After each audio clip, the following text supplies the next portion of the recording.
everybody, and welcome to the next episode of Healthy AF. This is our last episode talking about loving your body. And I say last, it might be last, but loving your body could be a lifelong journey, so we may revisit this. So far, we've talked about detaching from your body, limiting beliefs about your body and body size. We've talked about, I always get stuck on this one. We've talked about how you speak to your body, and we've talked about having gratitude for your body. This last episode is based on love and hate. So I've heard it said that the opposite of love is not hate, it's indifference. And I think sometimes that's where we live when it comes to our bodies. We don't love them. We might have given up hating them, but we also don't notice them. We don't care for them.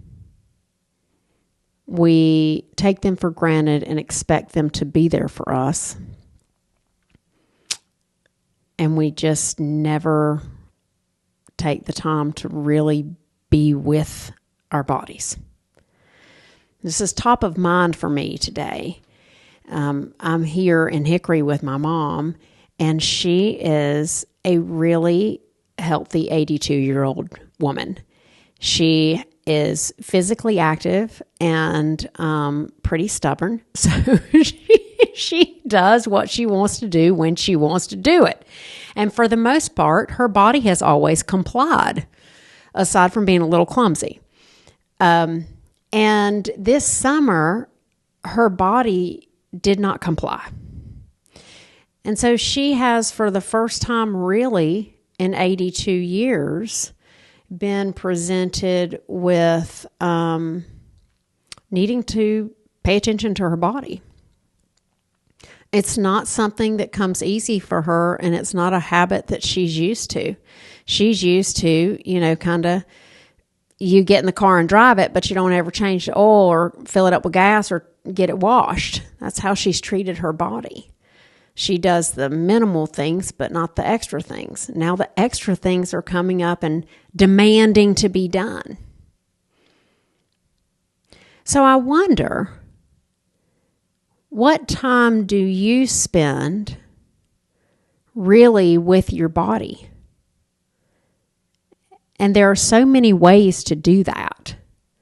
Ways all the way from like our preventative care to our early screening care, to our emergency care, to the things that we do to really have our bodies be of higher value in our life. So I've had a lot of conversations with Mom about that this week, and there's definitely a generational difference between an 82-year-old and a 52-year-old. And there's a professional difference too. She is an English teacher and I'm a nurse, health coach, right? So there's a big difference there in, of course, what we would value. It's very foreign to her when I say, hey, well, how's your body feeling about this? She's like, what? And that's such a normal question for me to ask my body. Hey, body, I'm just checking in. I'm mid-workout and we're feeling kind of tired. I'm just checking in with my body. How you doing down there? How you feeling? We got everything under control. Do I need to slow down? Can we push into it a little bit more? Great. It takes all of about 5 seconds. Just enough of the time to take a couple deep breaths between my reps. But it changes my focus and my mindset. And all of a sudden, instead of just doing, grinding, and demanding from my body, I'm in partnership with my body. I know why I'm in the gym. I'm there for my body and for myself. And so it creates a respect. It creates a seeing and an acknowledgement. And there's love in that. Other ways you can be with your body is putting in the time to schedule all those screenings. When's the last time you went to the dermatologist? Do you really appreciate that your skin protects you from basically everything? It's a fantastic organ system of its own. Do you ever take it in the shop and have it checked out? What about your mammograms? What about your pap smears? What about your colonoscopies?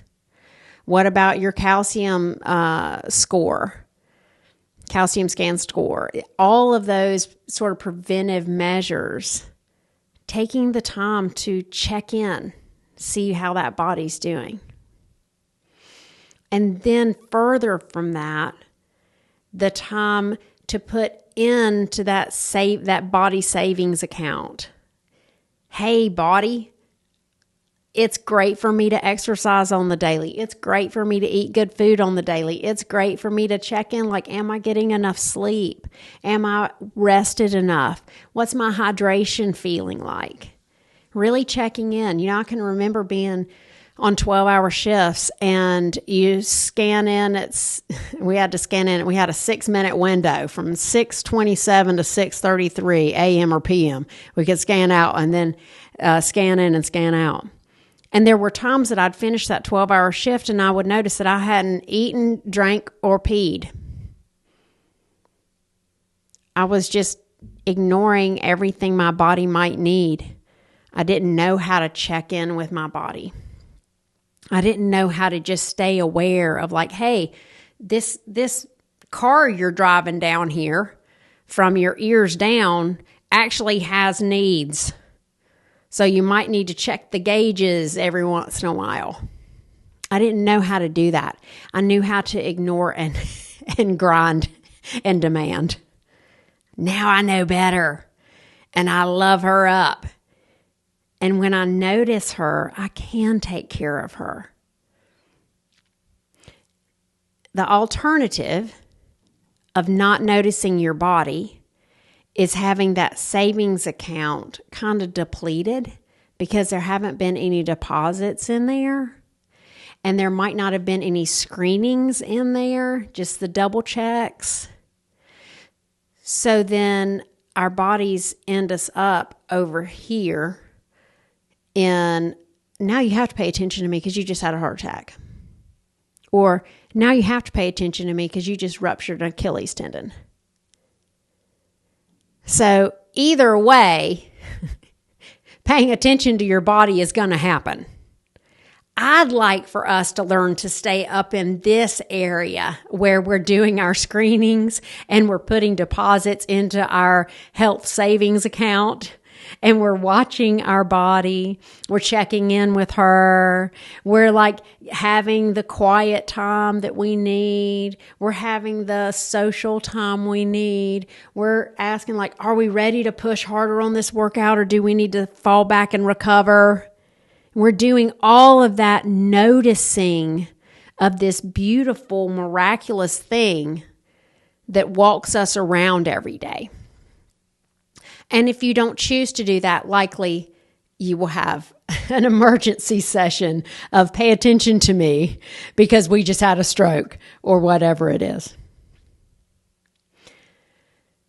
When you can shift from I don't even notice my body or I hate my body to I love my body and I check in and I notice her,